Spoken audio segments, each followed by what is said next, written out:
लहान मुलांमध्ये केस पांढरे होण्याचं प्रमाण आजकाल खूप जास्त करून आपल्याला दिसतं. तर अगदी 2 ते 3 वर्षांच्या लहान मुलांचे सुद्धा केस पांढरे व्हायला सुरुवात झालेली आहे, जे काही केसेसमध्येच. तर असं का होतं? लहान मुलांमध्ये केस पांढरी का होतात? ह्याची आपण आज मुख्य कारणं बघूया आणि त्यावरती काय उपाय करता येतील हे पण आपण बघूया.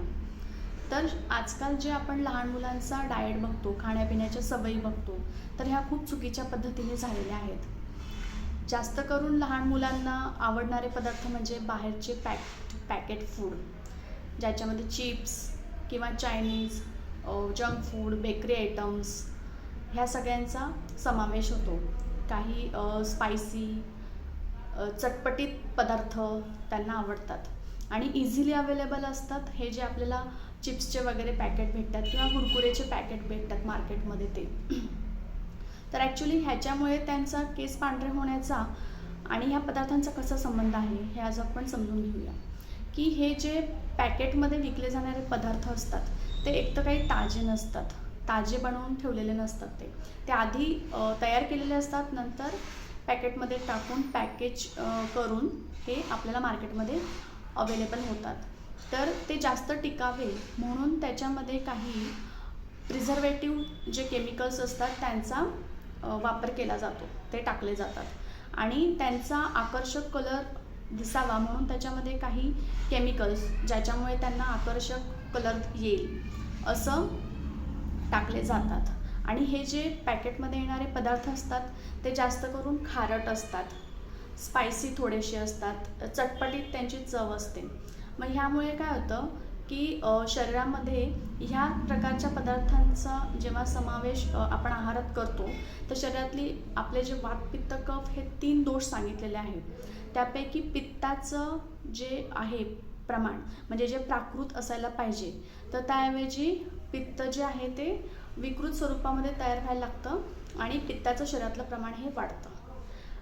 आता जे चायनीज पदार्थ वगैरे आपण आणतो किंवा लहान मुलांना आजकाल तेच आवडतं ना, की नूडल्स, मंचुरियन, सूप.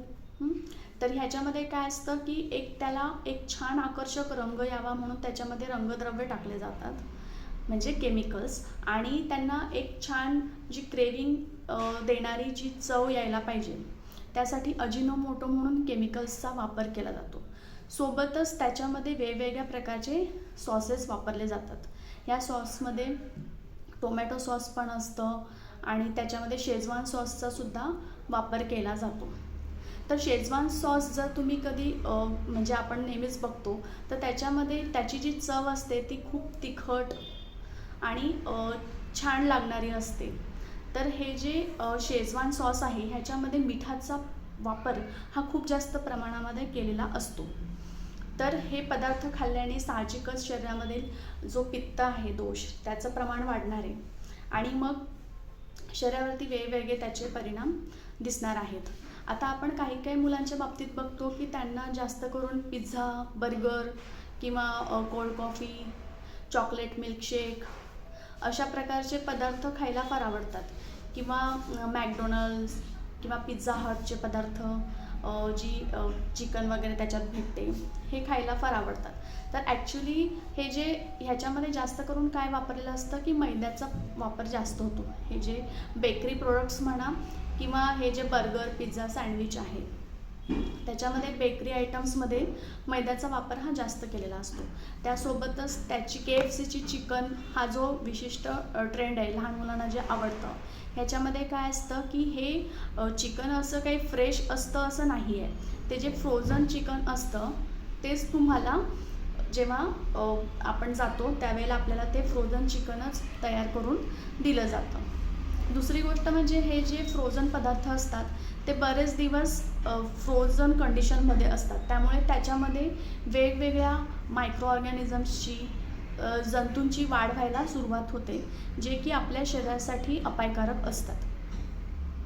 यासोबतच आपण बघतो की लहान मुलांना हे जे कोल्ड कॉफी किंवा कोल्ड ड्रिंक्स किंवा फ्रुटी, माजा हे जे आपण त्यांना देतो, म्हणजे पालकांना वाटतं की आपले मुलं मागतात तर आपण त्यांना हे पदार्थ द्यावे.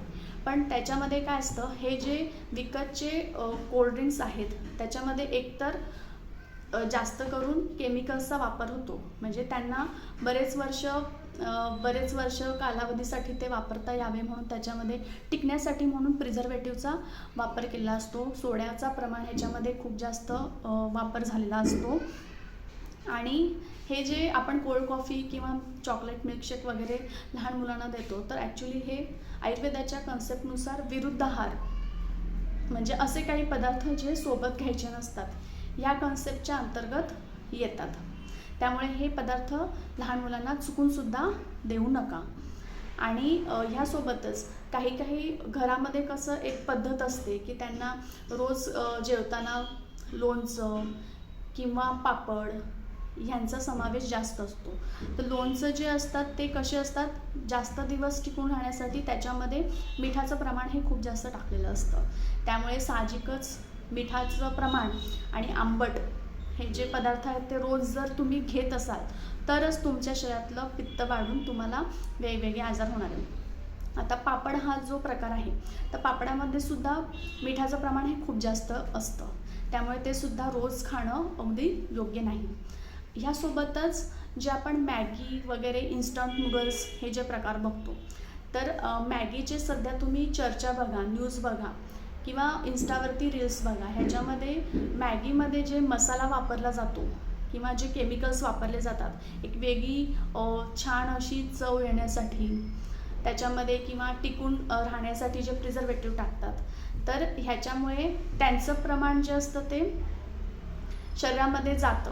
आणि आपल्या शरीरामध्ये ते जेव्हा पदार्थ जातात त्यावेळेला त्याच्या शरीरावरती वाईट परिणाम दिसायला लागतात. त्यामुळे लवकरच तर होते मॅगी, 2 मिनिट्स नूडल्स ही जी ॲडव्हर्टाईज चालते, त्यामुळे मुलांना पण ते काय वाटतं की आपण ते खाऊया, आणि पालकांना पण ते बनवायला खूप सोपं असतं. त्यामुळे ते पण लगेच मुलांचा हट्ट पुरवतात, पण हे पूर्णतः चुकीचं आहे. तर ह्यामध्ये काय होतं की शरीरातलं पित्त वाढल्यामुळे जसं शरीरावरती वेगवेगळे आजार दिसायला लागतात, वेगवेगळे परिणाम होतात, त्यापैकीच केस पांढरं होणं हे सुद्धा एक प्रकार होतो. आणि हा जो केस पांढरं होण्याचा प्रकार आहे, तर जनरली आपण बघतो की एक 40च्या दरम्यान वगैरे केस पांढरं होणं ही समजू शकतो आपण नॉर्मल कंडिशन आहे. परंतु अगदीच 2 ते 3 वर्षांच्या मुलांमध्ये जर हे केस पांढरे होतात, तर हे नक्कीच खूप चुकीचं होत आहे. तर ह्यावरती आपण उपाय काय करायला हवा की जास्त करून शक्य होईल तेवढं लहान मुलांना दररोज आपण पौष्टिक जेवण जे आपण घरी बनवतो, पण घरी पण आपण जर शेजवान सॉस किंवा मीठ, आंबट पदार्थ यांचा नेहमी वापर जर करत असेल, तर त्यांनीसुद्धा शरीरावरती वाईट परिणाम होऊन पित्ताचे वेगवेगळे आजार होणार आहेत. सोबतच पित्ताच्याच असं नाही, वेगवेगळे आजार होणार आहेत. आणि ह्यासोबतच केस जे पांढरे होण्याचं कारण आहे ते सुद्धा त्याच्यामध्ये सापडणार. तर घरी आपण जे नॉर्मल पौष्टिक जे जेवण आहे ते लहान मुलांना द्यायला हवं. आणि जास्त करून हे ताजं, गरम ह्या पदार्थांचा आपण त्यांना वापर करायला हवा. आता आधुनिक शास्त्रानुसार जर आपण बघायला गेलो तर केस पांढरे होण्याचे वेगवेगळे कारणं आहेत, जे आपल्या शरीरामध्ये मेलॅनिन जो रंगद्रव्य आहे, काळा रंग येण्यासाठी जो घटक तयार व्हायला हवा, त्याचं प्रमाण किंवा त्याचं जर तयार होण्याचं प्रमाण हे डिस्टर्ब झालं, त्यांच्यामध्ये जर काही असंतुलन झालं, तर त्यामुळे सुद्धा केस पांढरे व्हायला लागतात. अजून आपल्या शरीरामध्ये जर काही व्हिटॅमिन डिफिशियन्सी झाली किंवा मिनरल डिफिशियन्सी झालं, मिनरल डिफिशियन्सी म्हणजे म्हणतात की कॉपर डिफिशियन्सीमुळे सुद्धा केस पांढरे होऊ शकतात. तर ॲक्च्युली तुमच्या शरीरामध्ये जर व्हिटॅमिन डिफिशियन्सी किंवा मिनरल डिफिशियन्सीची काही लक्षणं दिसत असतील, तर त्यावरती काय करायला पाहिजे की वेळीच योग्य त्या डॉक्टरकडे जाऊन त्यांच्या सल्ल्यानेच जी काही औषधं आहेत, ट्रीटमेंट आहे ती सुरू करायला हवी. मनानेच आपण घरगुती उपाय म्हणून जे म्हणतो हे करून चालणार नाही. तर ह्यावरती जर तुम्हाला काही अजून शंका असतील तर तुम्ही कमेंट बॉक्समध्ये विचारू शकता. धन्यवाद.